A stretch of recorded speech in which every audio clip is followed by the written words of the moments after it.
live.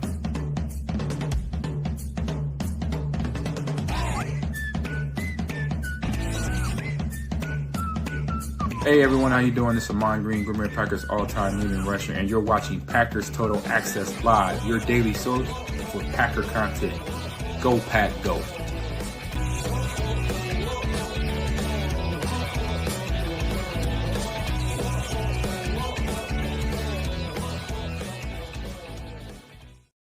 All right, what's up, guys? Welcome into the PTA Postgame Show. My name is Clayton. You can check us out on Packernet.com. Find me on Twitter at Packers_access. Joined alongside Emilio in Tennessee. We got Jacob in Wisconsin. We'll have Tim joining us shortly in Green Bay here to talk Packers-Browns as the Packers lose a tough one, 13-10 on the road in Cleveland against a stingy defense.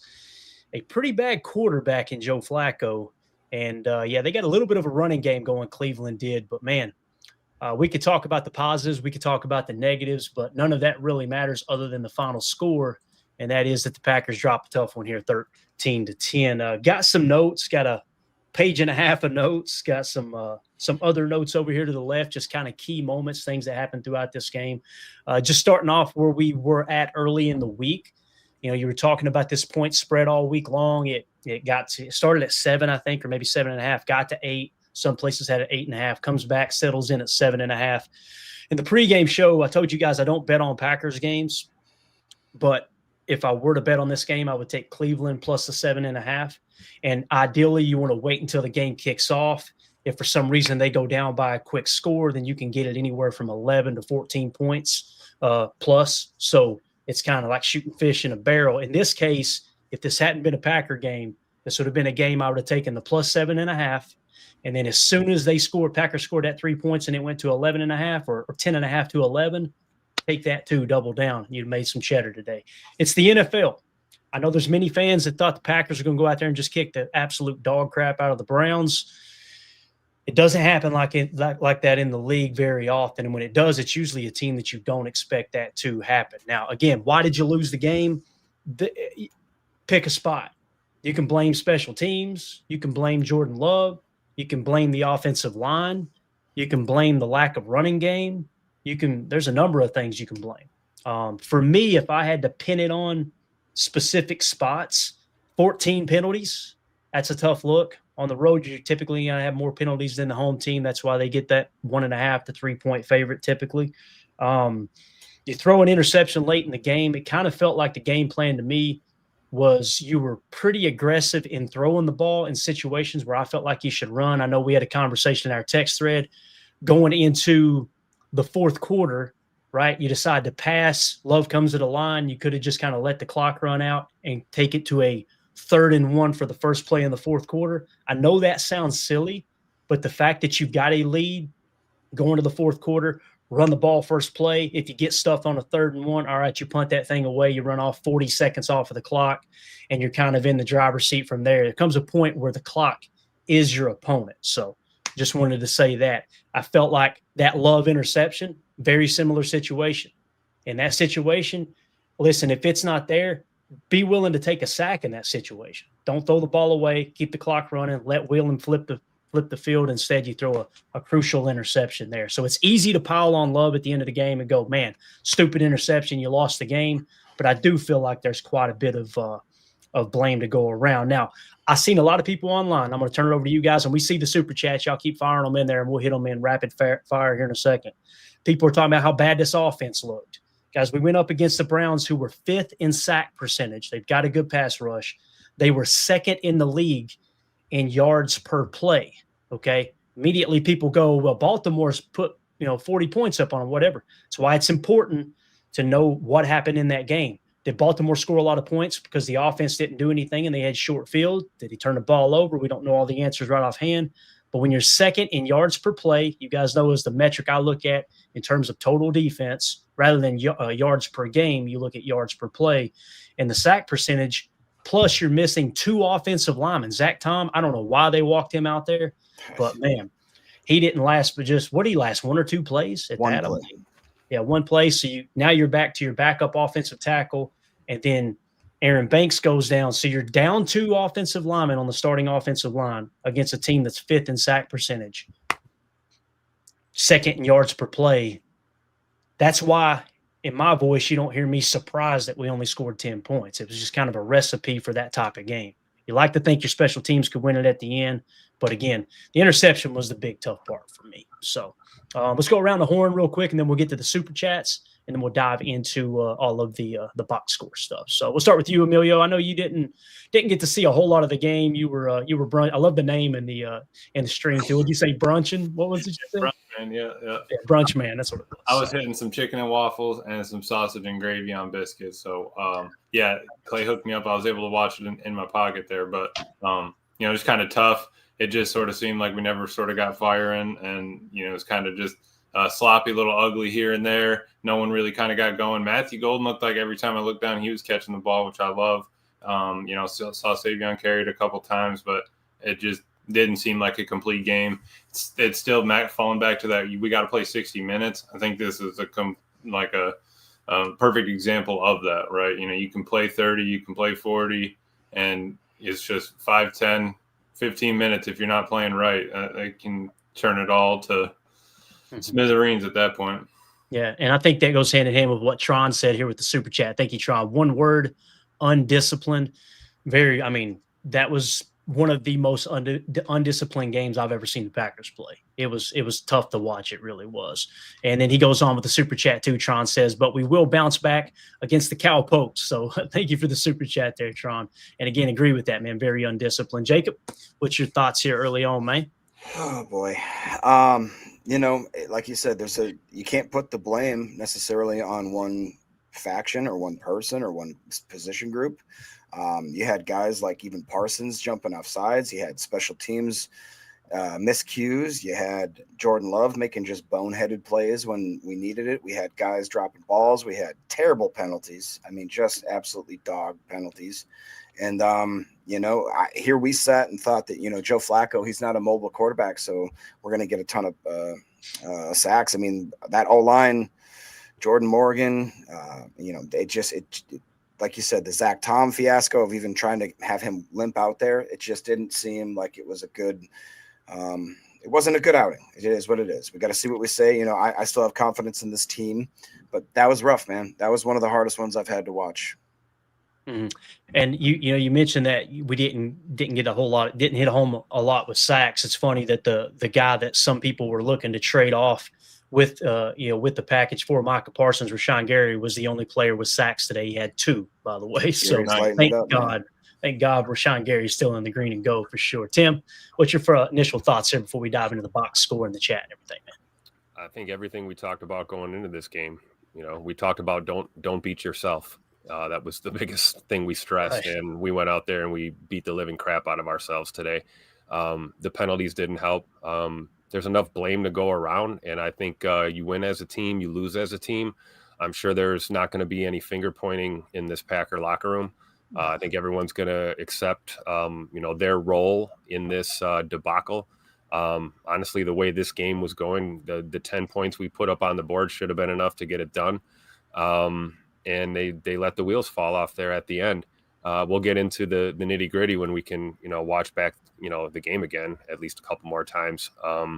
But yeah, it didn't look good. There were some flashes, like Emilio said. I thought Matthew Golden looked really good, especially with respect to punt returns. I thought he was very smart back there today, letting him drop when he needed to, getting the hell out of the way, not making any major mistakes down there. That looked good. So you can find some positives in here, but all in all, just a cataclysmic dumpster fire towards the end there, trying to cling to a 7-point lead, which honestly we should have probably stayed at 10. Right. But it's just a tough loss, man. But you know what? It builds character. The season's not over. There's a hell of a lot of football left to play. And maybe this is exactly what this Packer team needed. They needed to take an L like this in an embarrassing fashion the way they did. And hopefully this makes them stronger. And we'll get right in Jerry world next week for sure. Yeah.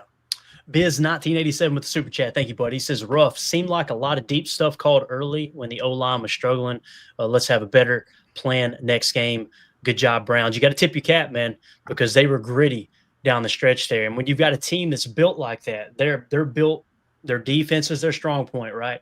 And they try to lean on the run. Obviously, with Joe Flacco, you better be leaning on a run. I had somebody in the chat earlier was talking about we made Joe Flacco look like a superstar. Guys, he was 21 of 36 for 142 yards passing, an interception, no touchdowns. So I don't understand that comment, to be honest with you. I don't think Joe Flacco looked great. Quinshawn Judkins, however, 18 carries for 94 yards. You just had a couple of missed tackles that were in a pivotal moment where it's like, man, you hate to see that happen. But thank you for the super chat, Biz. Appreciate you, buddy. H.E. Solder with the super chat. Thank you. He says, Love can't make that throw.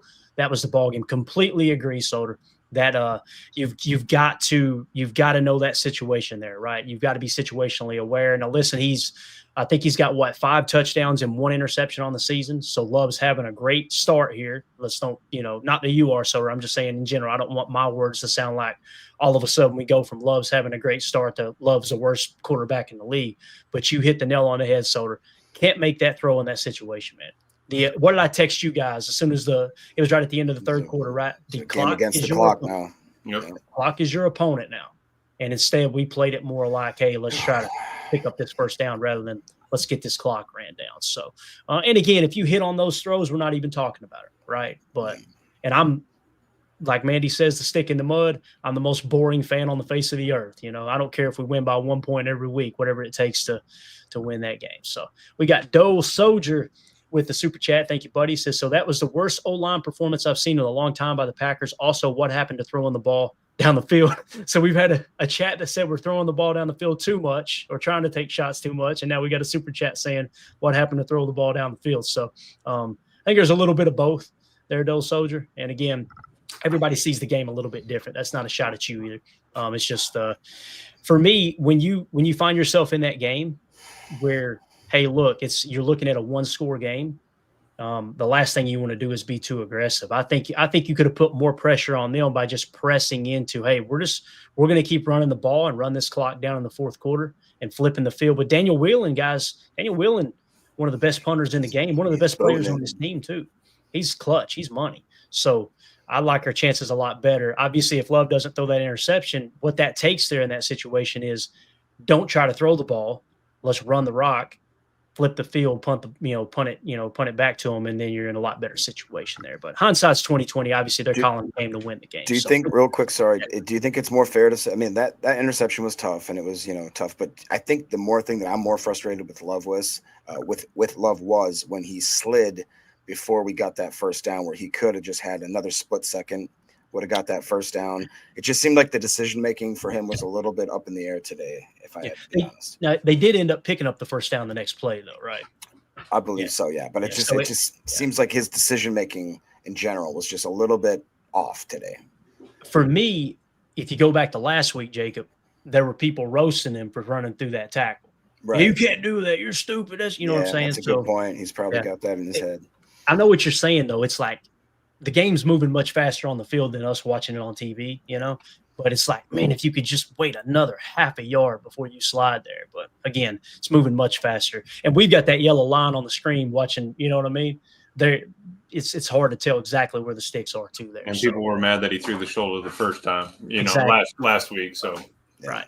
Eldergrim with the super chat says, don't ban me today, Clayton. I'm frothing at the mouth. I don't like that word, to be honest with you. Frothing at the mouth more than Nitschke. LO. My dog, I guess he's talking. Oh, no, he's talking about ratings. Yeah, there you go. Also, does Golden go for a 95-yard touchdown if Love throws him a better ball? I seen people saying that Golden took the wrong angle. I also see people saying that Love, should have threw a better ball. Both may be true. I don't know. But it's funny, as those tweets were coming through, Eldergrim, I immediately thought of, you guys remember the Aaron Jones play in the playoff game where we lost to the 49ers, where it was like that became the topic of conversation, was like, man, why did he run that angle? So, but yeah, man, nobody's getting banned as long as people are respectful, and you just don't spam the chat with a bunch of negative stuff, obviously. But thank you for the super chat, Eldergrim. Appreciate you, man. Jerry A with the super chat said, the sky isn't falling yet. We'll come back. Love the optimism there, Jerry. My man Swole, too, been on the bench. My God. Man, that's motivation for me. I'm at the screen grab that. No, but I think that's a good attitude to have. Guys, it's one game. It's one game. And it's so hard to win on the road in the NFL. We talk about it every single week. And it's a tough loss. That's the hardest part, Jerry, is how you lose this game, right? It's one thing if you go out there and, maybe one or two key things happen and you're like, wow, we should have won that game. I mean, there was multiple things. The Josh Jacobs fumble, that could very well have been ruled in the Browns' favor there. And we're talking about another situation that arguably one of the best players on the Packers roster making a mistake there. But you say it's a mistake. At the same time, man, hell of a play by the defense to punch that ball out, too. I mean, it's a perfectly squared up punch. But thank you for the super chat, Jerry. Appreciate you, buddy. I think we're going to bounce back just fine, too, man. Let me get this over here so we're not blocking people. It don't matter what it is, Tim. We're blocking you anyway, man. I apologize. Godsmack AR69 with a super chat. Thank you, pal. He says, fire Basaccia. Here we go. We got our first fire. We're in week 3. Nice. So we made it to week 3 before somebody's getting fired. I keep hearing how good this guy is at coaching unspecial teams. Yet we can't get a simple field goal off. How was our special teams ranked since he took over? Maybe first took over. First, yeah. Pure Dookie. So, here's the thing too, though. Brandon McManus and the Green Bay Packers led the league last year in field goal percentage. So, if we're going to fire him for this happening, Godsmack, then we should have been praising him last year when they were doing so good. I don't think that's so much on Basaccia. But in terms of the blocked field goal, man, you just didn't die a slow enough death there on the offensive line, as they say. If you guys have never heard that term, what they're saying is, listen, when you're blocking on field goal team, you're going to get your ass kicked. You're getting blasted off the ball. You just got to die a slow death. They just didn't die slow enough. And was it the guy coming around the edge that actually got his hand on the ball, or was it through the middle? I think they both got their hands on it. I think the first guy tipped it, and then another guy. I could be wrong, but yeah, it was. The announcers were saying it was a big guy in the middle, and my first glance, I felt like it was the guy coming off the edge, but I didn't get a good enough look at it. Obviously, we'll have time when we look at the end zone cam later on in the week. But appreciate everybody hanging out with us in here. If you guys would hit that like, hit subscribe, click that bell icon so you're notified when we go live. Appreciate y'all coming in here and toughing it out with us on this. This is a tough loss here, 13-10 to the Browns, as the Packers fall to 2-1, and the Browns now improve to 1-2. Fishy things with the super chat. The amount of holding Cleveland got away with. Fishy things. I was so proud of myself, man. I did not tweet one time today when they should have been called for holding. And there were multiple times that guys were getting bear hugged. But at the same time, did you guys feel like, and maybe I'm wrong, maybe I'm misremembering it, did y'all feel like the Packers got judged unfairly and got called for holding when it shouldn't have been called? Or do y'all think that was officiated both? Because that's the biggest issue I have. When stuff like that happens, like, I'm cool with you calling it either way, but you better call it on both sides for both teams, right? I didn't come away thinking that's what lost us the game. Not that you're saying that, Fishy, but there were multiple times where I looked up and was like, boy, they're on Micah Parsons' back right now. So you guys got anything to add to that super chat there? Anything at all? Did y'all see it different maybe? I saw a lot of holding calls, in my opinion, but I'm a homer, Yeah, and me, again, it's not something I keyed in on too much, but I was proud that I didn't tweet anything out with the ones I did see. So Soder with the super chat. They are not doing Morgan any favors by moving him all around. They have 2 offensive tackles that played right tackle, and it took an injury at left guard to get that switch. Soder, I could not agree more, man. You guys know how I try to approach doing this podcast. I never want to come across like I think I know more than the coaches or more than the scouts or the GMs in the league. There's 32 teams in the entire world. And the fact that these guys are one of 32 at their respective positions or whatever you want to call, I guess, positions in the coaching staff as well. But when they put him out at right tackle, when Tom came out, I was scratching my head.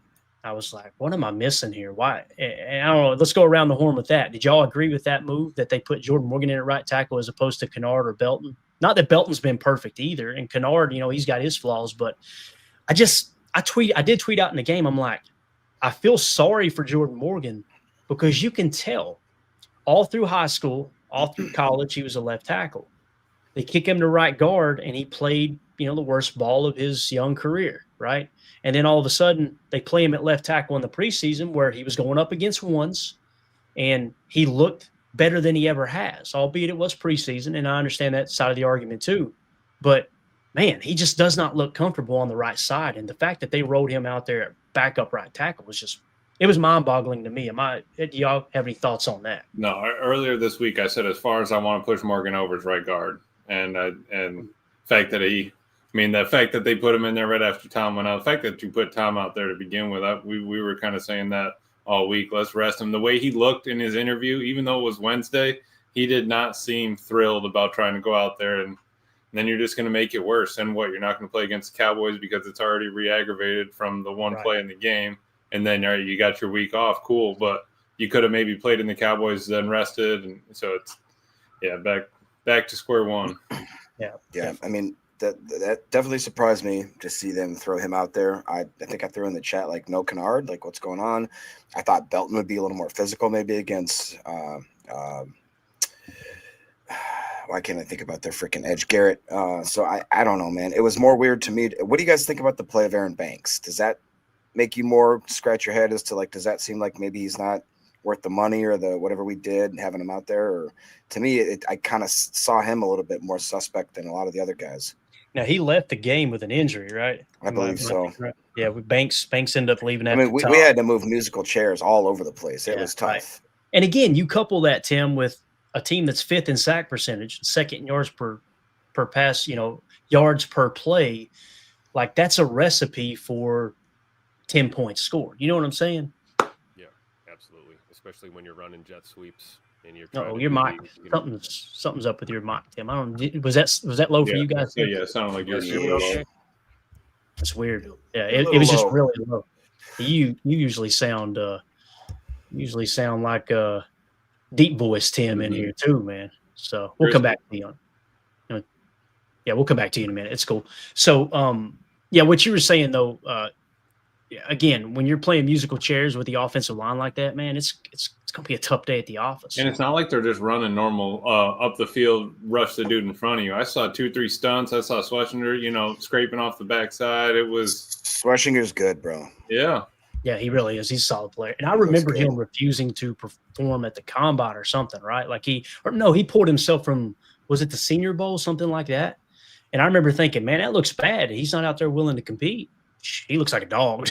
Yeah. He looks like a dog. So, but yeah, completely agree, Soder. I don't think they're doing him any favors either. Again, my tweet, I was like, man, I feel bad for the dude. They're what it feels like is there's multiple times under the Ted Thompson regime that they would draft a player at a specific position, immediately move him to another position. And then when they didn't pan out, it's like never really got a shot to do what obviously other coaches thought he did best at his respective positions. So thank you for the super chat. Soder Steen, Randy Steen in here.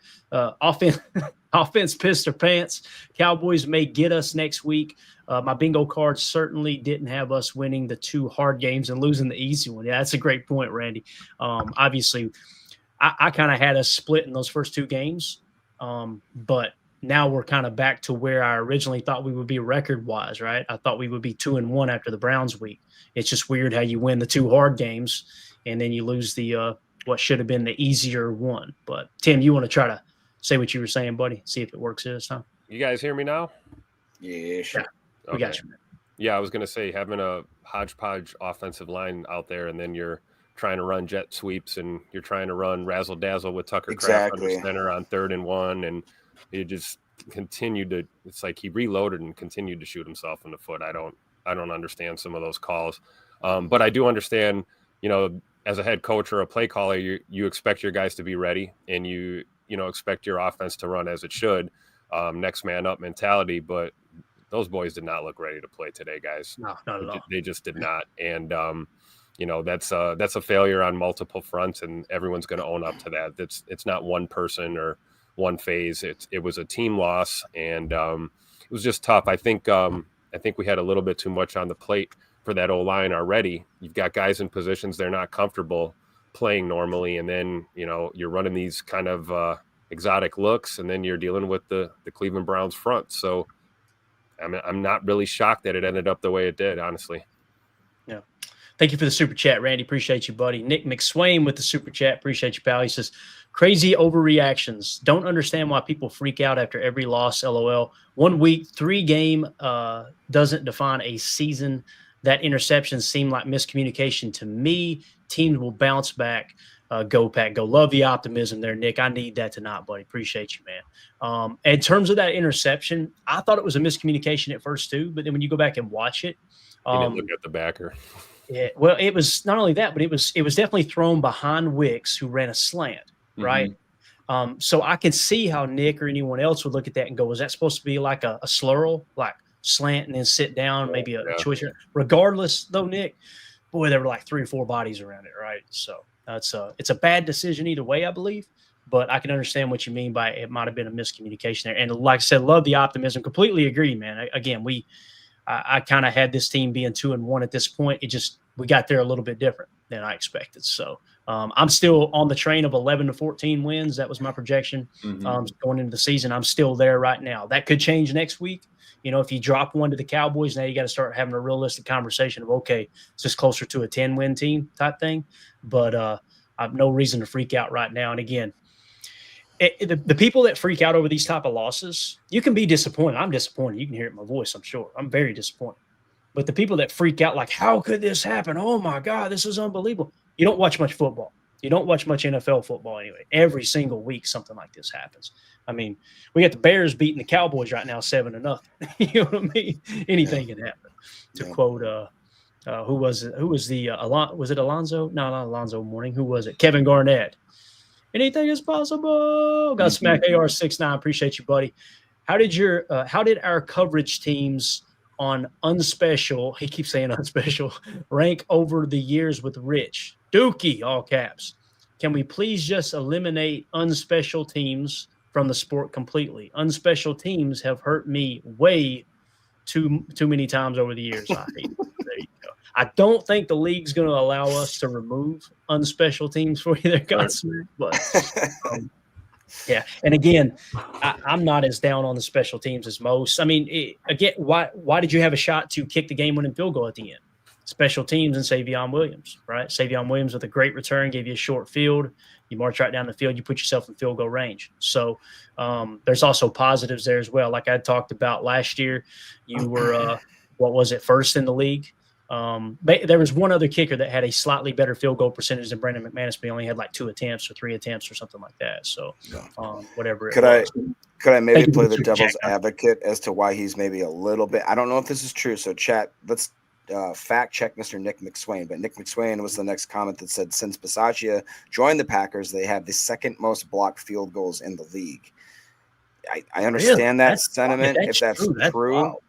That would be something where you could maybe say, well, what the heck are we doing out here kind of thing. But at the same time, I mean, I do feel like that our stuff has improved. I do feel like McManus is pretty clutch as it gets when, you know, if they get a good snap. And it was a tough game, guys. We got to, the overreaction, I agree, is just like, we got to take a step back.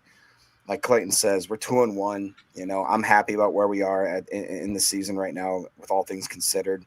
It was a rough game. It was a tough game. Everybody didn't come out. It seems like that you know, my biggest thing going into this game was, how are we going to react the first time on the road? Like Tim said, like y'all can probably clear.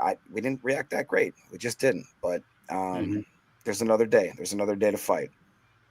Godsmack AR69 says the main crime is that Bisaccia is still collecting a check. So again, this is something Godsmack's going hard. This is we should do this every year. We should have a not really a competition, but just keep tabs on what week is it in the season when someone first calls for someone to be fired in the chat. You know what I mean? So we made it to week 3 this year, which is wild going into being 2-0. Fire Joe Barry. I'll say it right now. There you go. Get it out of the way. Thank you for the super chat, Godsmack. Sorry you're struggling with Bisaccia tonight, pal. Randy Steen with the super chat. Did we see a single max protect deep ball versus man? I don't remember seeing one, Randy. That's a great observation, man.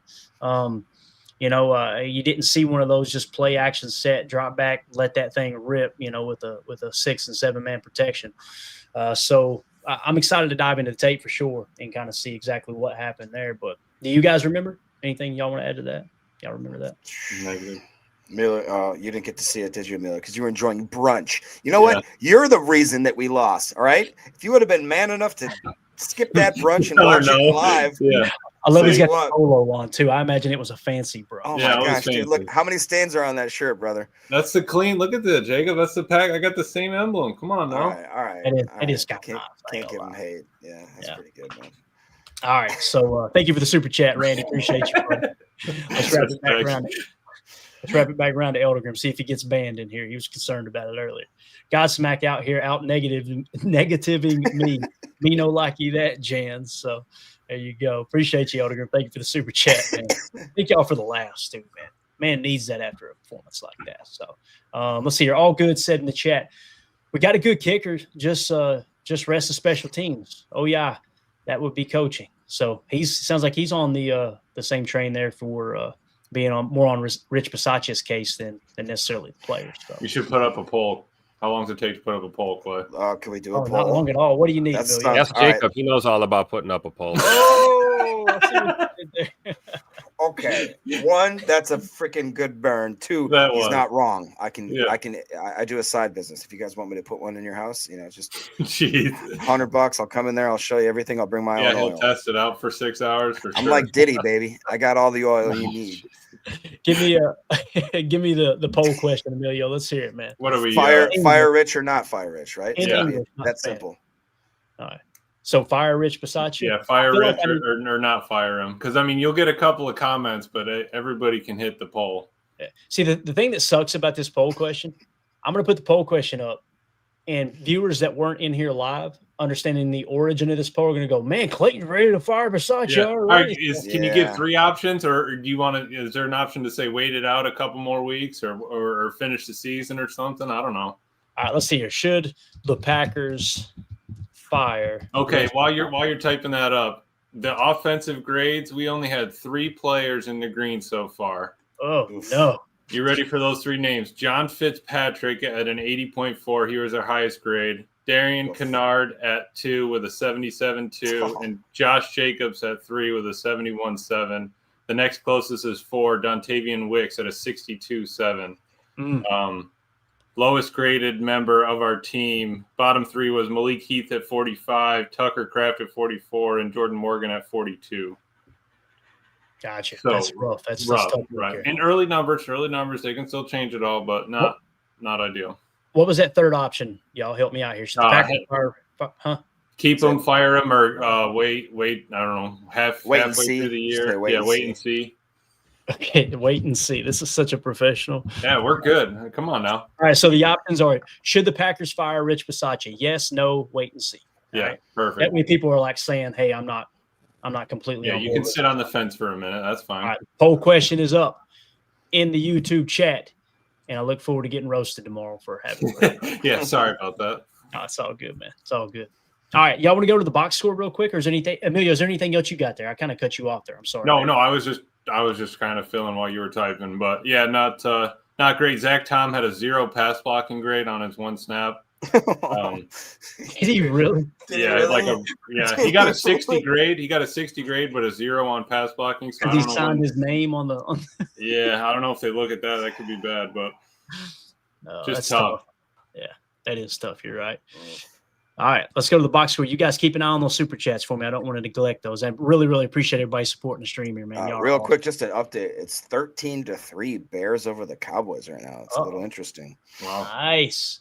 So you can look at that one of 2 ways, right? You can go, damn, that sucks. The Bears are beating the Cowboys. But you can also go, next week, maybe the Packers have a little more of a chance against Cowboys than some think, So not that the Cowboys are any kind of powerhouse or anything, But or the Bears scripted 25 plays instead of just 10 this week. And now that's a dynamite drop right there.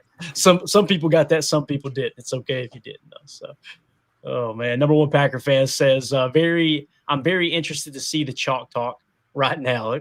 Hell with it. Let's scrap the post game show. Let's jump right into the telestrator. You know what I mean? Now it should be good. Number 1 Packer fan, and again, you guys know the drill here. When you lose a game, it's. What happened? Why did it happen? Right. That's what we talk about. So we're going to try to find the plays like, all right, we're going to show some positive too. We're not just going to get in here and get depressed together. Right. We're going to show some of the positive plays, but we're also going to show, all right, this is the crucial moment in the game where, wow, this play right here really was a determining factor in the outcome of the game. So, yeah, I remember one play. Do you guys remember where Bullard took on a double team about like a swing pass around the left-hand side, and absolutely did exactly what he needed to do to force the play outside. And then I think it was Hobbs that forced him out of bounds for a loss.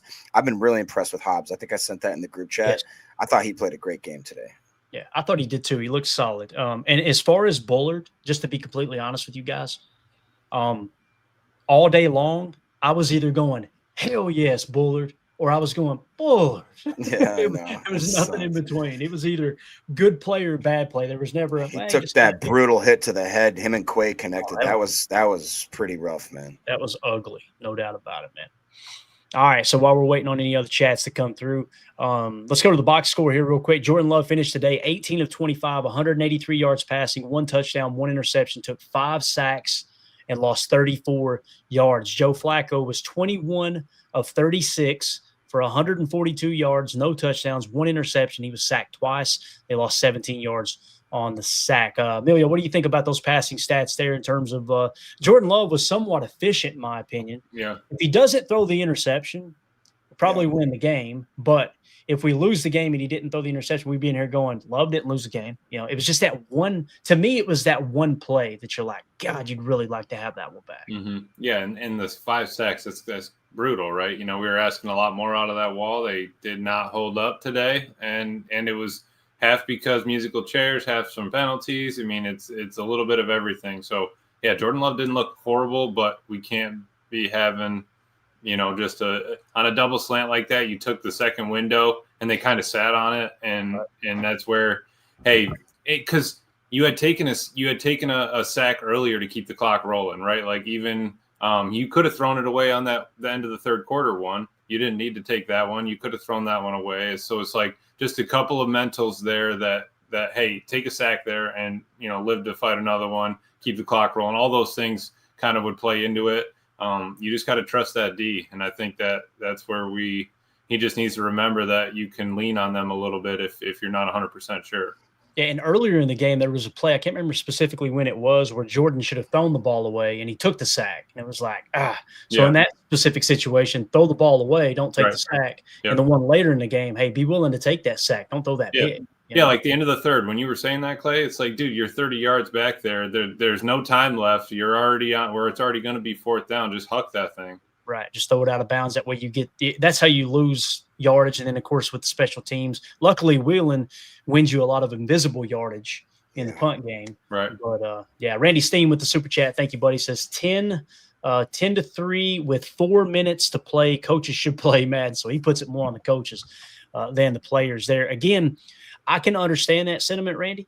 But at the same time, and I'll get your all's take, Tim, Jacob, like the coaches, when you get to that point of the game and it's that type of game, when Jordan chose to run that play right before the end of the third quarter, I don't think that was Matt going, make sure you get a play off. I think it was come to the line. If you like what you see, run the play. If not, let's just take this to the fourth quarter. And I think Jordan – made a decision. You've seen as soon as he dropped back, he realized, oh, crap, I didn't know they were running that. Like it wasn't like I've got an answer to what defense they're running right now. But what's your all's take on that? I mean, honestly, I'll be on record. I'm not going to sit here and pile on Jordan as if he's the worst. I just think he had a bad game. I just think he read things a little slow, read things a little weak. You could see his body language on the sidelines. It looked like as if he understood that he maybe messed up a few times on some reads, on some throws, on some just procedural type stuff. And, I still think that he's the guy. I'm seeing a lot of crazy chats, not just here, but in other places saying like, oh, it's Willis time. It's like, come on. He looked really good. He was like 18 for 23. You know what I mean? Like he looked pretty good up until, I mean, like I said, I criticized him quite a lot for sliding a little early and doing a few things, but like all in all, I thought that he actually was holding this team together quite well for most, I'd say 85% of the game. And it's just, that 15%, it was one of those games where it just decided the fate of the game. And, he can't be perfect, and that interception was hard to watch. I understand that, but I'm not ready to throw in the towel on Jordan. That's not even close to where I'm at. Tim, that broke me up. That Jacob is seeing messages somewhere that's saying we need to go to Malik Willis after last week. We're talking about Jordan Love is, what was he, third best odds to win the MVP. Now we're on to Willis. It's just, man, that was quick. I agree. I'm not going to pile on Jordan. Could have played better. Could have made some better decisions, right? Sure. Certainly not his best game. I think we've seen worse games, honestly, from Jordan as a starter. Yep. So, and then you couple that with the fact that I don't think he got to his second read in the progression more than one time today. I mean, he just never had time to find anything. And it's hard to get a rhythm. It's hard to, I mean, he was playing flustered from the opening drive all day long. So if you want to harp on anybody, maybe harp on the execution of the guys in the trenches today. I thought agree. it could have been a little bit better. We know how Jordan is from a clean pocket. He's the best in the business this year. And he didn't have a clean pocket at all today. So, Tim, did you see at one point that stat? They said that when he was unpressured, it was 13 for 13. He was perfect. And Exactly. then obviously everything else kind of fell the way it did.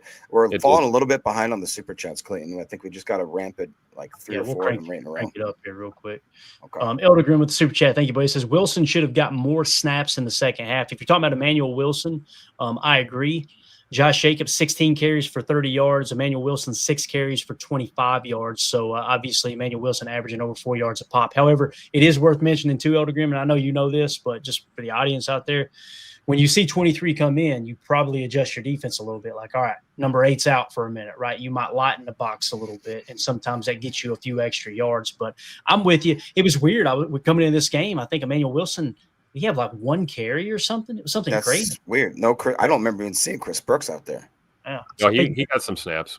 Did he? Yeah, Brooks had some snaps. He didn't have any carries, though, I don't think. Do you guys think that it was a bad mistake for LaFleur to call 2? It looked like they were trying to get Jacobs that rookie or that record, right? When they had, I believe it was like 1st and goal on the 6 or 7 or like that, and they ran him twice in a row. Do you think that was a little bit?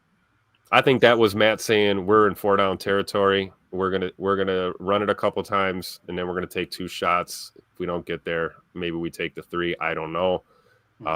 Could be though. It seemed kind of interesting, right? They went back to back runs to Jacobs, and it was pretty not no huddle, but it was quick huddle.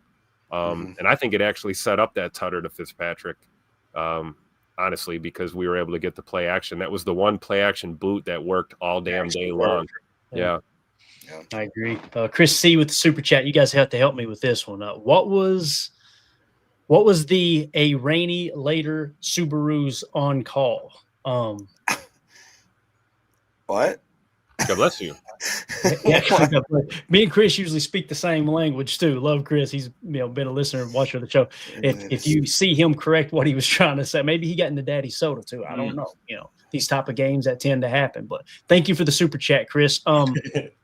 I've never owned a Subaru. Don't know how well they drive, how good, I've heard they're good in the snow. I know that, but I got one. They're actually pretty nice. They're all right. They're pretty cool. I got a little hatchback. It's all-wheel drive things. Little WRX, Jacob. A little bit, yeah. There you go.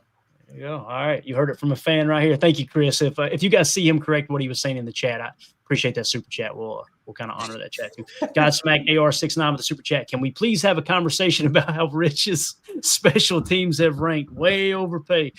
All right, Godsmack. So, I don't know if y'all knew this, but Godsmack thinks that Rich Bisaccia is overrated. So is there anything else you guys want to add to Rich Bisaccia being overrated? Yeah, he was extended in January. Deal with it. There you go. You heard it from a fan right here, Godsmack. All right, cool. Thank you for the super chat. Moving along, H.E. Solder with the super chat had the Browns D on the field a lot in the second half, and they kind of went gadget at the end instead of testing them. Odd game plan and adjustments. It kind of goes hand in hand with what you were saying, right, Tim? Like a lot of end arounds and this and that, and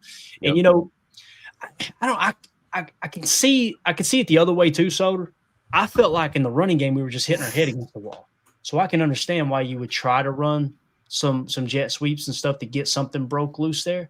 But because I think that's how Matthew Golden got his 3 carries, right? 3 carries, 9 yards. So obviously had a long of 4. It worked there in the fourth quarter for that 4-yard gain. I was thinking, yeah, that's better than hardly anything we've gotten all day. But kind of goes hand in hand with what you were saying, Tim. What's your all's thoughts on that? Just real quick, can I just highlight Jesse right here? Did you guys know there was like 3 or 4 different block kicks that decided a game today? So while everybody's sitting here calling for Rich Bisaccia, like it happens. There's some times where that stuff happens. So that's all I'll say. Godsmack said fire their ass too. All right. So do you want to fire Tucker Kraft? Because Tucker Kraft missed the block on the field goal. That's the thing too. Like this is where I have problems with the whole fire of the coaches. Yeah. Rich Bisaccia didn't say, "Hey, miss that block." Well, it's his job to coach him up better. I got you. I understand. Got you. Touche. But I like Elder Grimm's chat. He says we about to put Godsmack in the octagon with Bisaccia. Let's get it on. All right, let's see here. BTA. Know what I'm saying? Donovan Schilling been a member for 15 months. He said, glad I hedged my bet and put 5 on the Browns. You dirty rat. You dirty dog, you. $5 on those brownies. Unbelievable. So thank you for being a member, Donovan. We appreciate you, man. Let's talk receiving real quick. Let's talk running. I'm sorry. Running the ball, like I said, Josh Jacobs, 16 carries for 30 yards. Emmanuel Wilson, 6 for 25. Jordan Love, they broke out the zone read a little bit, Emilio. Did you see it? They run a little zone read. It looked good, too. He had 4 carries for 18 yards. Yeah. Every time I seen him run the zone read, it was effective. Right, yeah, because on the read option 1, that end 57, whoever he was crashing like there's no – I mean, he wanted to just crush Josh Jacobs. So every time he pulled that was perfect. Then he had the inside zone – or then he had the read option with the lead with Tucker coming around. That was beautiful. Then you had the RPO to the flat with Matthew Golden on a little little flare route or whatever. I love that because you got to force the defense horizontally when they were coming upfield that fast. You're getting pressure on the quarterback. He's getting sacked. You got to get it out. Try to get east and west a little bit before you get north and south. But they probably saw a little bit of what Lamar Jackson did, right? He's not the same player, but we could still kind of use those same concepts, try to get the ball moving. Just didn't pan out. I think you maybe got away from it when you kind of could have used it most on 3rd down, put them in a pickle again, instead of trying to get fancy or do something else. And you'll remember, Jacob, I asked you in the pregame, I said, what do they got Savion at? What's his over-under? And you said you couldn't find it anywhere. Good thing, because we would have gave bad advice. 2 carries, -1 yards. So, -1 yards. 6 plays total. He only played 6 plays? That's another thing. But he was out there for 2 Wildcats at 6 least. 6 plays. 3 pass, 2 run, 1 run blocking. Yeah. Wow. I mean, I didn't if I do have a criticism for Matt LaFleur, I thought, like to Tim's point, just a little too cute in certain situations. I mean, I can just get the ball 3rd and 1, just run the freaking ball, man. I don't need to be having Tuck doing some crazy tush push and all that. Okay, Chris C said simulated substitution, I believe it was. I think he was talking about that penalty where they what is that? What is that? I'm going to be really making it up as they go, guys. Come on. Is this the surprise? I was just about to ask you. Could y'all explain it to me? Tim said, ain't nothing to explain, man. I mean, the rule, as I understand, is if one team subs, you have to allow the other team to sub, right? So if one team pretends to sub, then why the hell are you stopping play for the other team to get a guy on the field? I know you could do that. That pissed Jordan Love off. What is a simulated substitution? You either sub or you don't, right? Yeah, that sounds a little strange. It sounds like a little chicanery from Mr. Cheffers there. Shocker. What a dirtbag. Shocker. The guy that extended Cleveland's drive there 3 times. Gotta love it. I love calling referees dirtbags. It's my favorite. Literally, I just threw it in Google real quick. It said a simulated substitution in the NFL is an outlawed, deceptive tactic where the offense pretends to make a sub by sending players onto the field to confuse defense, then snaps the ball quickly before defense can properly substitute to get set. So we're the bad guys? I don't know about that. Belt to ass. BTA. Know what I'm saying? We'll be the bad guys. You know what I'm saying? We weren't penalized, though. That's what's crazy about it. Right. It's just a weird situation. Maybe that's why Chris mentioned the Subaru. I don't know. Thank you for clarifying, Chris. Appreciate you, buddy. Let's talk receiving for a second. Matthew Golden leads the way, 4 targets, 4 catches, 52 yards. What was his over-under? Do you remember, Jacob? I'm sorry, say again. For who? Matthew Golden's over-under. Yeah. I think it was around 32 yards or something like that. So hit on that, yeah. And you guys know we put the Patreon article out earlier in the week, like, hey, this feels like the game where Matthew Golden's going to be a little more of a factor. 2-0 for this. There you go, 34. So that would have been That would have been good advice for sure. Y'all can check that out over at patreon.com/Packer Fan Total Access. Let's see here. Josh Jacobs, 5 catches for 44 yards. So listen, we're sitting here talking about how the running game is ineffective, 16 carries for 30 yards. If you add those other 5 touches, you're looking at 21 touches for Jacobs, right? No, I'm sorry. Yeah, that's right. 21 touches for 74 yards. That feels a little bit better, right? So obviously they tried to get him going in the running game. He had that long of 31 too. Heck of a play there. Tucker Kraft had 4 targets, caught the ball 3 times for 29 yards. Tippy cap to him for gutting that out. Obviously he was playing a little banged up as well. Romeo Doubs caught both of his targets for 25 yards. Dontavion Wicks was targeted 4 times, 2 catches, 21 yards. I don't think he's had a drop yet this year. Am I wrong? But it feels like his hands are looking a lot better this year. Absolutely. Yeah. I'm kind of surprised they don't over go the middle more. Too. Yeah. What do you guys think about them? Like, it seems like both the last games, they start off. I mean, I know last game for sure they started off strong with him on multiple plays, back-to-back plays, and then kind of just went away from him. And it seemed like this week as well, he kind of performed and they just kind of forgot about him a little bit. Yeah, I'll say this. I can understand why you feel like that, but at the same time, the horrible interception. Love was trying to force the ball to Dontavion Wicks. So that's a good point. That's kind of the negative aspect of it anyway. John Fitzpatrick caught both of his targets, had 2 targets, 2 catches, 12 yards, and obviously had that touchdown. In terms of their passing game, maybe who was effective for them, David Njoku, their tight end, 7 targets, 5 catches, 40 yards. Other than that, pretty much kept everybody pretty well in check. It was just a sloppy game on offense for both sides. So on defense, you had Quay Walker leading the way with 14 tackles, 6 of which were solo. Evan Williams had 6 tackles, 4 were solo. Isaiah McDuffie had 1 tackle for a loss, as well as 6 tackles. Xavier McKinney, 6 tackles. Keyshawn Nixon, 4 tackles. Adrian Cooper had kind of a quiet day. He had a couple when he got to the ball, he got there angry, right? But it kind of felt like they were scheming away from him. You didn't see him in the frame as often as you typically do. So I'd say they did try to go away from 56 a little bit, whether it was the passing game or the running game. Javon Bullard had 1 tackle for a loss. Again, Bullard was up and down for me. I've got as many negative marks as I do positive marks, so it's kind of a wash for me. Rashawn Gary, he showed up to play, man, had 2 sacks. He looked great coming off the ball. Micah Parsons obviously didn't hit home, only had a couple tackles, although to the best of my knowledge, those 2 tackles were at the end on that final drive where he got 2 run stops. So that was nice to see, although it obviously wasn't enough. So let's see if there's anything else there in terms of tackle for a loss. Nate Hobbs with that tackle for a loss. I think that might have been a smoke screen or something. Or maybe it was a swing pass, but Nate Hobbs being aggressive there. I think that was that swing pass I was talking about, yeah. Yeah, makes sense.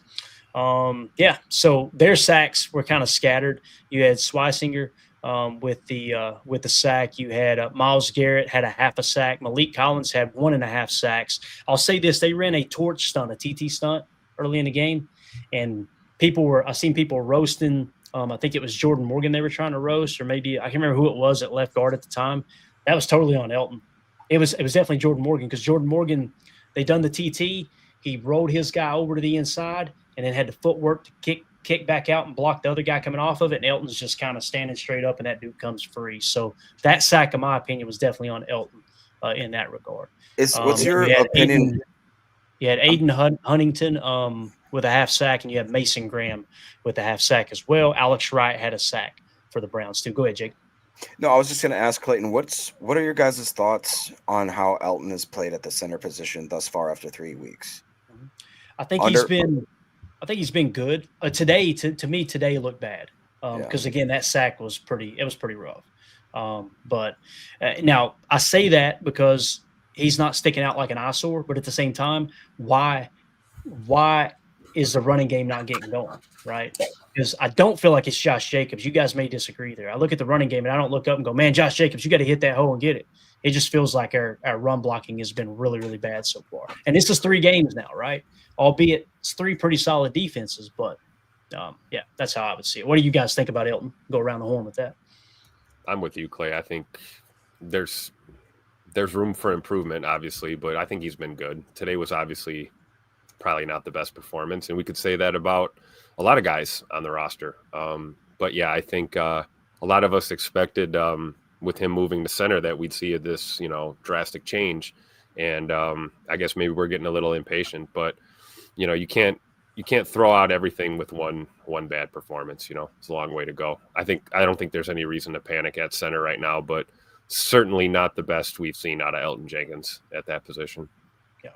Yeah, no, that's kind of tough. I mean, like I was saying earlier, Zach Tom technically has the best grade with one snap at a 60, but our next best offensive lineman was Sean Ryan with a 52.6. Then you had Anthony Belton with a 48, Rashid with a 47, Aaron Banks with a 46, Elton with a 45, and Jordan, like I said, with a 42. So that was just across the board, not a good day up front, right? That's just something you got to chalk up for bad day. We need to watch film, figure out why that went so poorly, what we need to learn from it, and we really just need to get rid of this one and move on because we can't be dwelling on it moving forward now.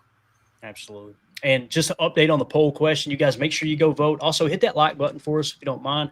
Appreciate y'all hanging out with us here in the post-game show. Should the Packers fire Rich Bisaccia? Again, it was not my idea to put this poll up.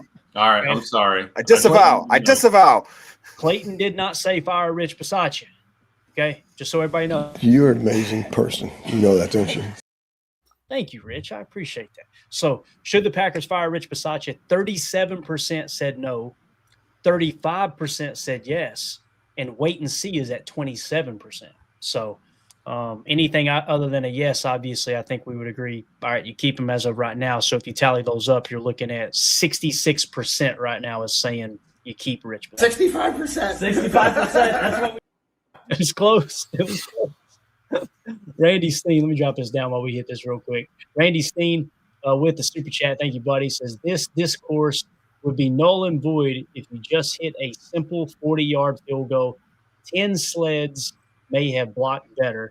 Go Pack, go to fundamental school. There you go. Thank you for the super chat. And hey, I understand what you're saying, Randy, that if you come out with that win, we're in here saying, for the most part, hey, man, a win's a win. It's tough league. You do what you got to do to get that dub. Hopefully you guys do feel like we're talking about the same stuff we would be talking about whether it was a win or a loss. We'd be saying, man, that's an ugly win. Here's what went wrong as well as what went right, but appreciate the super chat there, man. It was tough. Again, they did not die a slow enough death. That's for sure. So appreciate you, buddy. Godsmack AR69 says, Bisaccia extended? ? Great. Our special teams will suffer. I need a different voice to read this in. We need something like from Lord of the Rings or something, Jacob. Can you drum something up? I need you to read this in like the most dramatic kind of you're telling an old, I don't know. I don't even know how to describe it. Have you ever seen Lord of the Rings, Jacob? I haven't. Not I the used adult to date. version, I used to date girls or whatever, but I'll just. Dude. I'll do it in Gollum. Bisaccia extended? Great. Our special teams will suffer. Seriously, what are our special teams ranked since Rich came to town? Can the good Lord above bless us with a decent special teams for once? I don't know if that's a real thing. All right, thank you for the super chat, Godsmack. Appreciate you, man. My man, and listen, if Bisaccia doesn't get fired, it ain't gonna be because Godsmack didn't spend money on it. You know what I'm saying? So, he's I do appreciate the enthusiasm, nonetheless. So we'll keep an eye on that poll question. You guys remind me before we wrap up, and we'll take one last look at it. Xavier McKinney had the only interception for the Packers. Grant Delpit obviously had that tough interception there for the Browns. I want to talk about the McKinney interception real quick. Because I put a tweet out, right? And I said it was a mental error. Now, listen, I wasn't going, what's he doing here? Blah. I understand why he caught it. Listen, heat of the moment, grabbed the pick. It looks really good in the stat column, too, let's be honest. But you'll notice LaFleur called a timeout on the play before. And the reason he called that timeout, because it was obviously a fourth down, he wanted them to make a decision, either kick the field goal or go for it, right? And either way, if they miss the field goal there, you get good field position to take a shot at the end zone. If you go for it on fourth down and it falls incomplete, you turn over on downs, good field position, you can chuck it up to the end zone. What you're giving yourself an opportunity for four things to happen. Mm-hmm. Either the ball falls incomplete, right? The ball gets intercepted and doesn't get returned because it's going to be a jump ball in the end zone, or they get called for pass interference, or you catch it for a touchdown, right? Those are the four main outcomes there. So you got a 50% shot of something positive going in your favor. So if you're going, what the hell does that got to do with the interception, Clayton? The fact that McKinney caught the interception, now you have the ball on the 9-yard line, it's the end of the half, nil on the ball, and you're out. right? And there were some people in the comments of the tweet that I put out about that said, well, like he would have had time to throw it anyway. Guys, you're talking about a 3-man rush is what that would have been. It'd have been Hail Mary defense. You had a 3-man rush. He'd have probably seen him sidestep left, roll right, or sidestep right, roll left, load it up, get some air under it, and give yourself a chance. How many times have we seen a pass interference called like that, right? Yep. Or maybe somebody gets hooked on the way down and it's a defensive hold or whatever it may be. It just – I'm amazed, and it's nobody in this chat. Again, this happened on X. I'm amazed at how many people are willing to say, they just won't put the foot on the gas, and what happened to all gas, no brakes, and this and that, and then something like that happens, and because it's a player making a bad decision, all of a sudden it's, well, did you really think we had a shot anyway? It's like, I'm just telling you right now, yes or no? Let's go around the panel real quick. Yes or no? Would you like to have a shot at the end zone for a Hail Mary for points or no? Mm-hmm. Yes. Who would say no to that? So again, McKinney, hindsight 2020, games happening fast. It'd be different if it was a contested catch. You go up and you try to rip that ball out of the other player's hands. But it was an easy, no one around, smack that thing out of bounds. You get a shot at the end zone. Does that make sense? And does anybody disagree with that sentiment?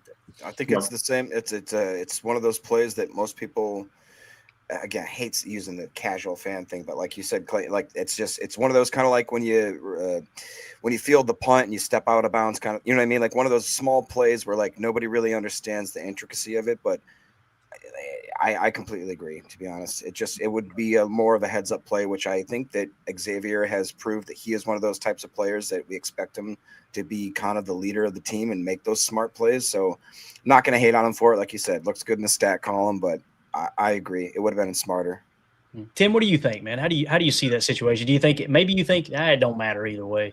I like every opportunity we can get personally, though. Well, especially in a game like this, you need every opportunity you can get. And I'm with you, Clay. I think X was just in the moment, right? Flying around and I'm going to make a play on the ball.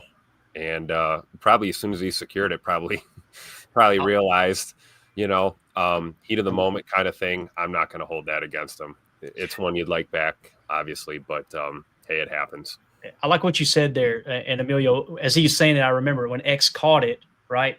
And he's going down the sideline with it. He wasn't like over the moon, like, yeah, we picked it. It was just kind of he almost put his head down a little bit, like, I'm wondering if it went through. Knew what Matt was going to say as soon as he got to the sideline. Well, I mean, that's in college football, Clay. I'm Joe Flacco. I'm trying to punt it with that interception. You know what I mean? Like, you're just throwing it up there and hoping they catch it. If they're smart enough to knock it down, then you're screwed. But yeah, you use that almost as like a punt, and you have to just kind of be aware. Hit right bumper, knock it down. Don't hit Y. You'd be in trouble.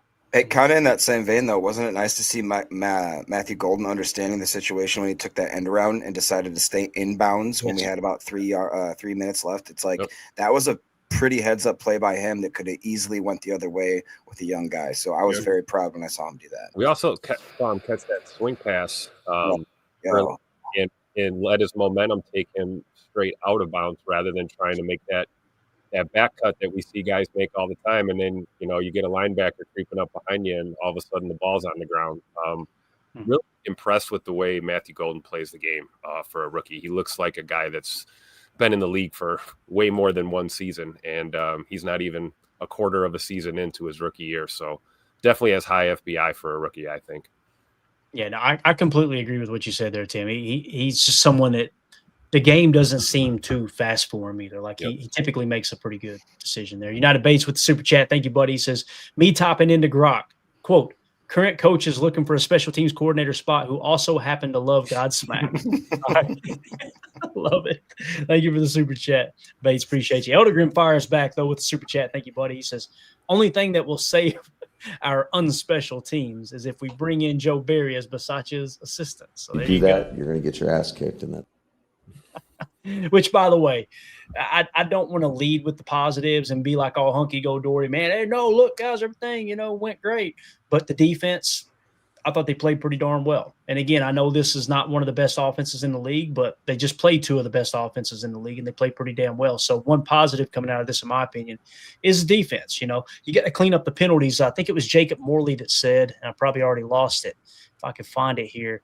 Oh, no, I'm sorry. It was Zach Cruz on Twitter said the Packers committed 8 penalties over the final 5 possessions of the game. That you just can't. Can't do that. Can't do it with the game on the line. What the hell is Brett Favre doing here? Keep it going. I'm in town to play the Dolphins, you dumbass. Thank you, Tim, for finishing that. Appreciate you, man. Thank you for the super chat, Elder. Appreciate you. Reggie L with the super chat said Matt LaFleur needs more plays for Golden, rub routes, wide receiver screens, etc. Plays in open space and let his speed do the rest. Did you guys notice the bubbles and the smokes today, like we talked about going into the week? I don't feel like there was enough of them personally. Right. To see them implemented a little bit, maybe feel a little bit better, but this just drop back passing against such a good pass rush and really just a good defense overall. You want to take advantage of the fact they were keying on Josh Jacobs. So I was hoping they'd run a few more RPO with smokes and bubbles and obviously lookies, things like that, but didn't happen. But yeah, I love what you said there, Reggie. I think man, him on a rub route on some kind of crosser, a mesh play underneath, mesh concept, especially if they are in cover one man. I'm excited to see the tape too on some of these bad plays on offense. I'm eager to see what kind of defense they were playing because the interception in particular, it seemed like they were in some kind of spot drop zone, and boy, they had that zone flooded. They seen that coming a mile away. So thank you for that super chat, Reggie. Appreciate you, buddy. And Jacob, you want to read this one? We got Godsmack AR69. Actually, it says a serious question, so maybe you don't have to read it in that. AR69 with super chat. Thank you, man. He says, all right, serious question. Have our special team – it ain't unspecial teams? Have our special teams ranked get there since Rich Bisaccia came to town? I'm tired of dropping losses because of stupid unspecial team mishaps. Make it stop. I'm trying, Godsmack. I'm trying, dude. We're putting it on the screen, you know? I don't want Bisaccia fired, by the way. Poll question as we get an update. 38. Do we really think we lost this game because of special teams, though? We didn't repeatedly shoot ourselves in the foot. Tim, the simpletons will say, Tim, we had a field goal block that would have won the game. You know, they'll say that. But I'm with you. That's why I opened up the show with what I did is like, you can blame the offensive line. You can blame Jordan Love. You can blame special teams. You can blame – I mean, take a pick. You know? Penalties, all sorts. Right. So it's just one of those weird, great games. Update on the poll question, though. We got 106 votes now. All right. Should the Packers fire Rich Bisaccia? 38% said no, 35% said yes, and 27% said wait and see. So, Eldegren, man, you may be ahead of the curve here. All right. Just saying.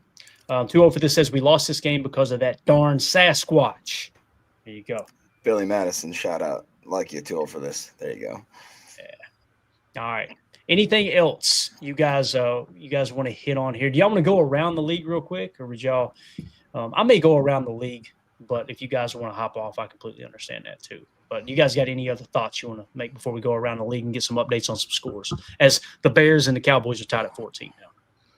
I mean, all I would say is that I wanted to see us come out as a road team on our first road game and actually come out with the piss hot. This is going to be a tough one because I believe, isn't it the next 4 out of 5? Or we're on a big road stint coming up here, aren't we? So they better figure this out. And honestly, I'd look for Micah Parsons to try to have a big fiery comeback because, in my opinion, today, that wasn't the Micah Parsons that we paid all that money for, if I have to be honest. I want him to come out. Jacob, I was not going to say it. And in no way, shape, or form, my dog and Mike, I know you aren't either. You're just saying, hey. No, absolutely not. Right? You seen there was times he was tired. You seen him get smacked in the chest on that one play from the running back that kind of was, I want to say that might have taken him out of the game for a snap or two. It did. That reminded me of the Aaron Jones smacking him. Again, it's what does Greg Cosell always say?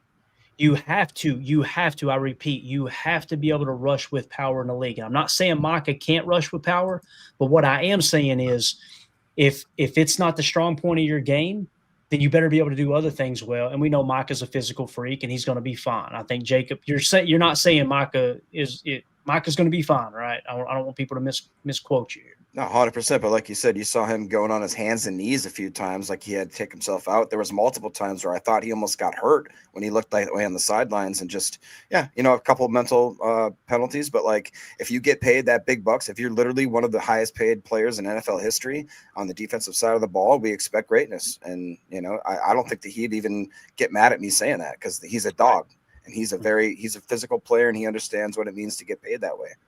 Mm-hmm. Definitely. You guys got anything to add to that? Michael Parsons, are y'all disappointed? You think it's been okay up to this point? How you feeling so far? Yeah, I mean, I guess I'm not mad at him. PFF grades still prelims, but 51 snaps, 14 run defense, 37 pass rush. He had a 68.9. His run defense was a 54. His tackling was a 71, and his pass rush was an 85. All right, so yeah, not bad, but yeah, no, I got you.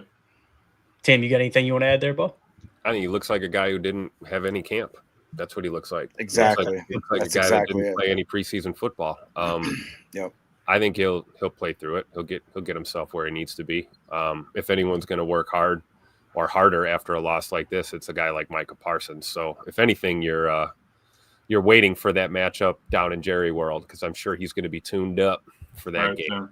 And he was the one saying that we can't look past the Browns. You know what I mean? He was the one trying to keep the locker room level-headed and saying, hey, we need to pay attention to what's in front of us right now. We can't be jumping ahead like that.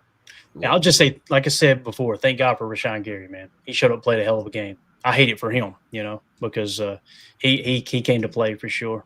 Go ahead, Jake. What you got there, man? Elder Grim with another super chat says, speaking of special teams, are we kicking out our punt coverage, or do our gunners just think? I can't remember a single time we had someone within 10 yards of the turner when they caught the ball. Interesting question there. Yeah, I see. I don't see that as a problem at all. Am I wrong there?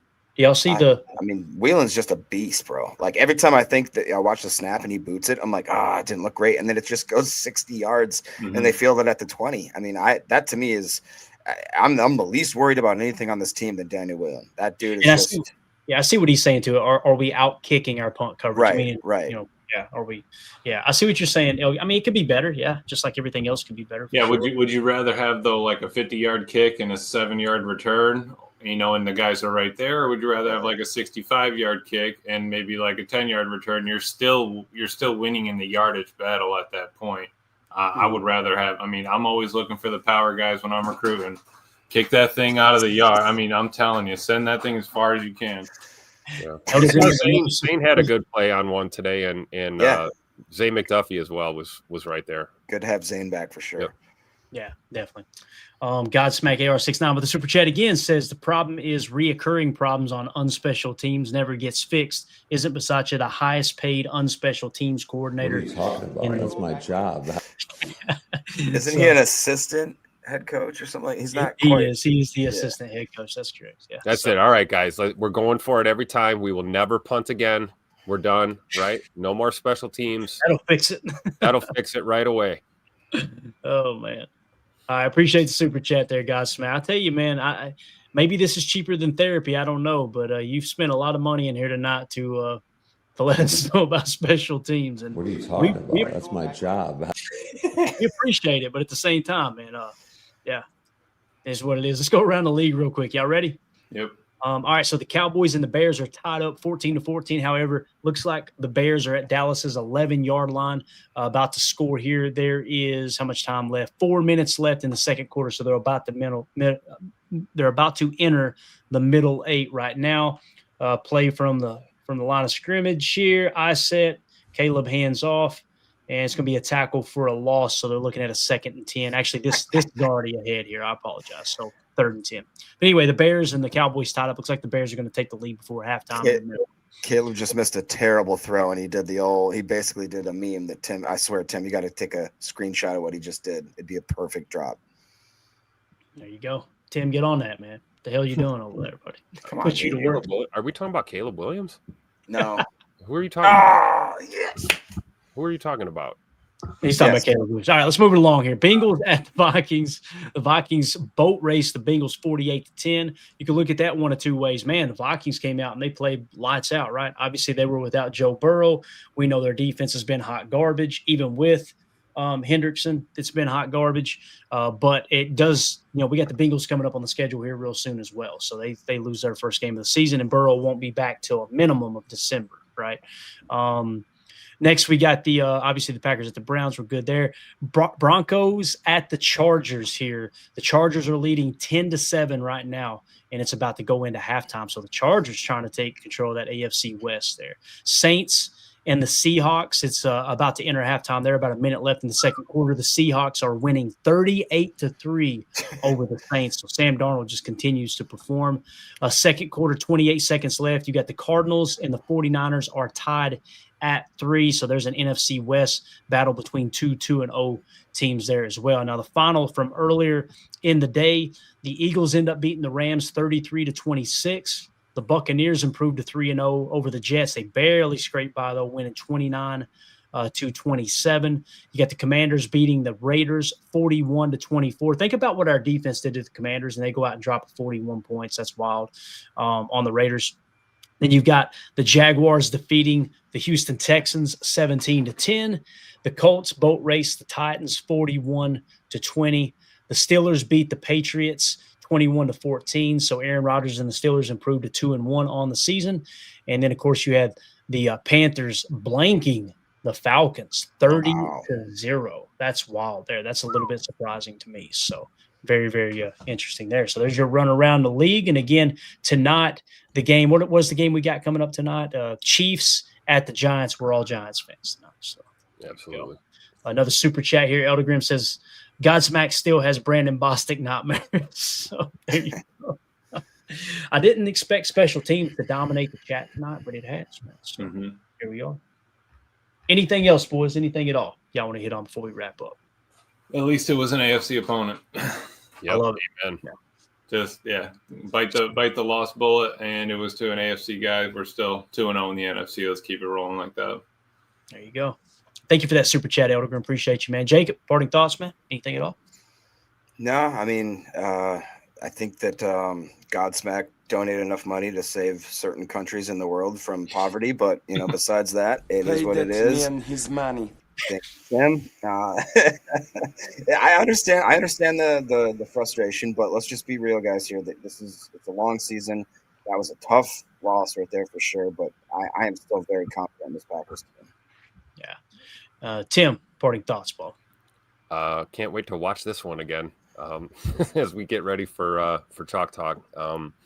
I firmly believe that if you don't make mistakes, you don't learn anything. So I think this team got kicked in the mouth, half from the Cleveland Browns and half from their own foot.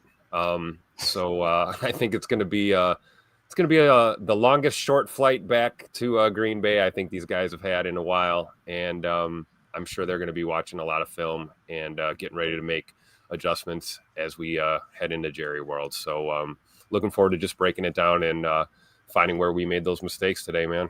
Hopefully we get better. Definitely, man. I think it's going to be I think you're going to get a better product on the field next week. I think these guys are going to be out there correcting mistakes. And there's one thing about a game like this, there's plenty of teaching tape. That's for sure. J. Cole in the chat says, LOL, Packers chats are hilarious after losing. It's rough, man. It is, J. Cole. I completely agree, man. It's, like I said, you go from last week, man, this might be the best team in the NFC to fire people, It's wild. 2-0 for this says, despite everything we did to lose, we were in it until the end. We will be okay. And on the road as well, right? So, again, all three phases of the game, offense, the interception by Jordan Love, the lack of a running game, the penalties on the offensive line, right? Defense, defense, probably penalties would be the biggest negative there, but overall they did their part to win this ball game. I think we would all agree, right? Special teams, you had the blocked field goal at the end, so plenty of blame to go around. J. Cole says, flush it and move on. Amen to that. Godsmack AR69 with the super chat. Actually, Elder Grimm, I'm sorry. I skipped over that. He says, have some more of my money. Something, Godsmacks. Thank you, Elder Grimm. Appreciate you, buddy. Man, his money. Godsmack AR69 with a super chat says, happy to help the channel. Love you guys. We just need a change in culture at unspecial teams. Didn't we need a change in culture before, Rich? Will we ever get this fixed? I've said this before, Godsmack. It's common knowledge across the league when you've got a West Coast offense and you're from a West Coast kind of lineage, which both of our front offices and our offensive mindset has been West Coast offense forever, right? Typically, those rosters are not built the way a Bill Belichick would build a roster or what Bill Parcells' lineage would. They key in a lot more on special teams, as where high-powered offenses, West Coast offenses, mostly focus on how can we get an extra weapon, Emmanuel Wilson, right? someone like that, a McCole Hardman. Let's add a piece like that as opposed to someone that might help you, an offensive line that might help you get field goal blocked. It's just that's for whatever reason, that's how these specific types of teams are built, you know. Yeah. So again, thank you for all the super chats, guys. Mike, you've been very, very kind. Elder Grimm, 50 burger. Yeah. Elder Grimm with the 50 burger says, "Say it one time, Clayton. Fire Basaccia." Yeah, I'm gonna say it. That's gonna get clipped. Yeah. I got this. He's getting clipped. He's getting clipped. I'm gonna do it. I'm gonna fire one off for you guys because 50 burger. Listen, that's a lot of money. All right, so I'm just gonna say it. I'm gonna say it right now. Let me gather myself. Give me a second. I'm not going to, so quit asking. I do appreciate the super chat. I read it. That's all we're obligated to do here at PTA is read the super chat. Again, I understand the frustration. Do you want me to say it? Will that help? No, Jacob. No, I don't want you to say absolutely it. not. You understand me? You keep your mouth shut, Jacob. I was going to hit the same drop as you did, but whatever. Ruin the joke. Fine. You're an amazing person. You know that, don't you? There you go. All right. Again, Elder Grimm, thank you for that, man. That's very kind of you, buddy. All Absolutely. Right. I could say it, but I wouldn't mean it. So, if you say it, you better mean it. Anthony in the chat says, "What would you do for $100, Clayton?" Ask Mandy. You know what I'm saying? All right. No, I appreciate it, man. Everybody in the chat, y'all been awesome. Listen, hopefully you had a few laughs in here. We talked about what went wrong. Maybe some of the stuff that went right as well. But it's a tough loss. Packers drop a tough one here, 13-10 on the road in Cleveland. Like Tim said, we're going to come back better next week, baby. And I promise you, we will be here every step of the way. So the goal will be to get Chalk Talk together as soon as possible. Tomorrow we'll be going over the PFF grades, kind of talking in depth of who played well, who played not so well, from PFF standpoint, of course. But and we'll dive into hopefully we can get through the Chalk Talk episode as quick as possible. Bury the game ball, bury the tape, right? And get to the important stuff, and that's moving on to the Cowboys. I do not have that giveaway ready. Y'all gonna have to kill some time while I put this together, boys. Oh, here we go. Oh, we're gonna give him some. All right. Okay. All right. Guess who the worst three performers were on defense? Jacob, go. Oh boy. Brooks. Gosh. Williams and Bullard. Wow. Yeah. Evan Williams was the worst out of 43, 63 snaps. His run defense was a 71, but everything else was rough. Bullard was second worst, 37 snaps with a 47-4. And then it was Barron Sorrell and Stackhouse, but they only played 6 and 10 snaps respectively. Devontae Wyatt would actually be the third one if we're talking. He had 38 snaps with a 51 grade. Our best three on defense. Number 1, Kingsley with a 90 defensive grade. Wow. 15 total snaps. Quay Walker was number 2 with 66 snaps. He was in the whole time, 82 flat. Lucas Van Ness with 30 snaps had an 80.2. And then Mr. Colby Wooden at 4 was a 73.8. So, I mean, it looked like, honestly, who's after that? Isaiah McDuffie was next with a 72.7. The defense wasn't terrible. Yeah. Micah was the last green guy at a 68. But it was really that offense that kind of held us up. Only having 2 dudes in the 70s, 1 in the 80s with John Fitzpatrick. The rest of the team was rough. Jordan Love ended up roughly at a 55. So it was a tough game going across the board. Didn't get going. You got out to a lead, but you didn't hold on to it. It's one of those where you're going to kick yourself later. Yeah. Brent Packer guy says, "Sup, fellas? First time catching you live. I'm not too worried about this game. The offense needs to work, but the D is still legit, and the Cowboys apparently can't stop anyone. So, ... I think that's a good, foreseeable future as to next week, and I think that Michael Parsons is going to come out there with his piss hot. You know that, right? Oh, yeah.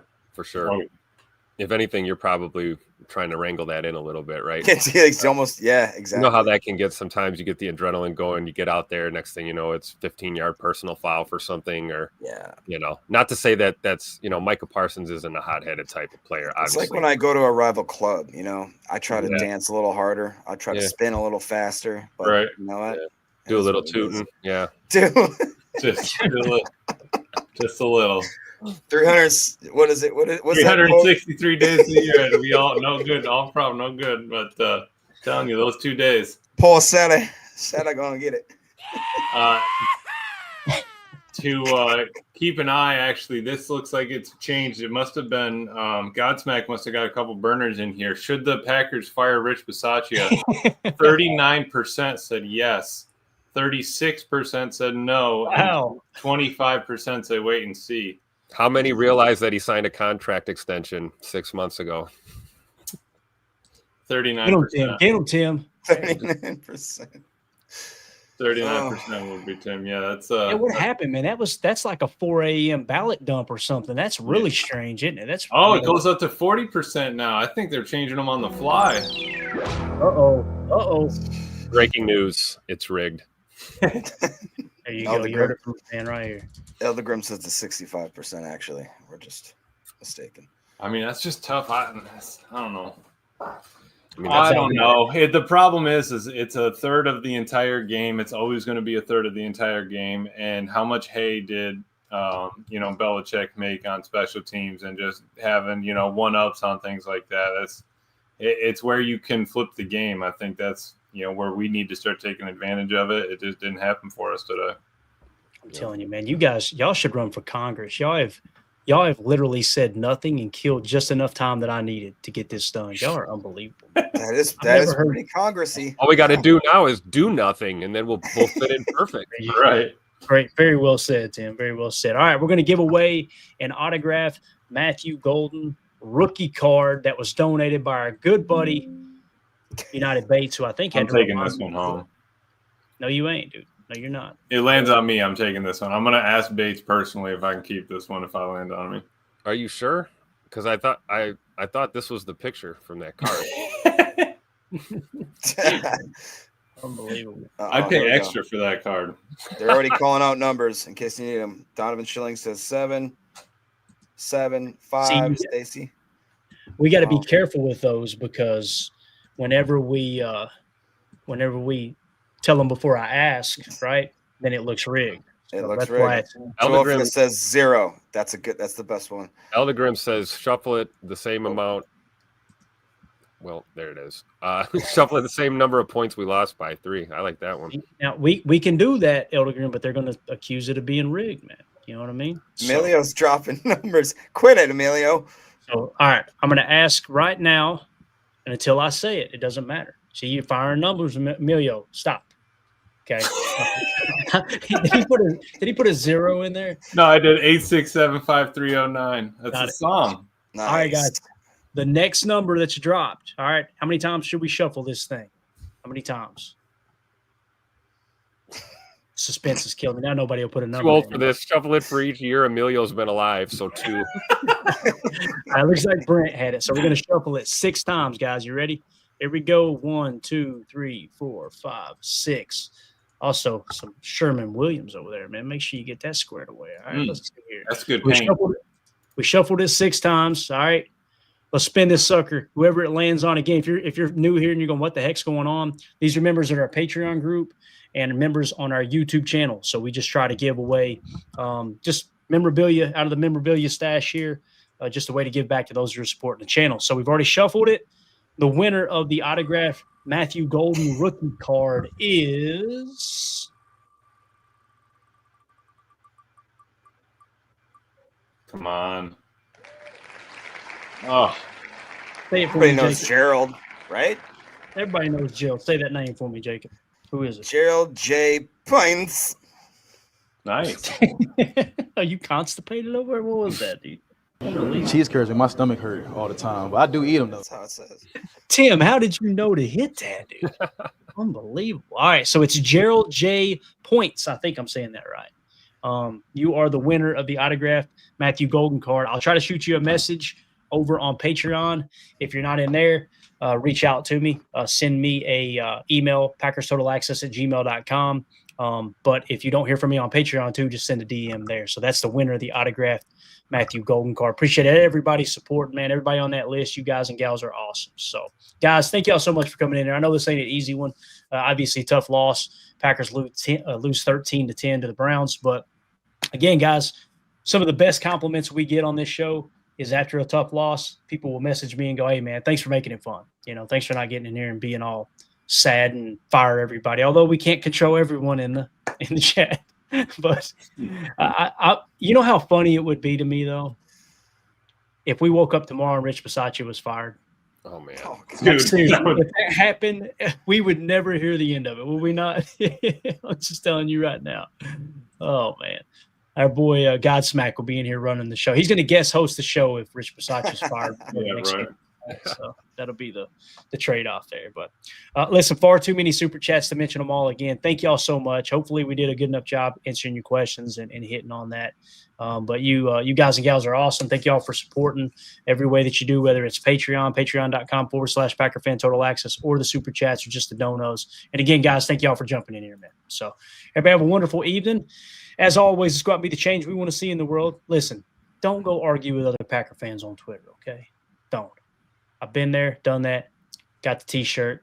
You may win the argument, and you're going to wake up tomorrow and go, "Man, I still feel like an ass." So don't do it. It ain't worth it. You hear me, Jacob? I'm talking to you. Me? All right, that's it. We're out of here. Thanks, everybody. Have a good night. There we go. We're out. Bye, guys.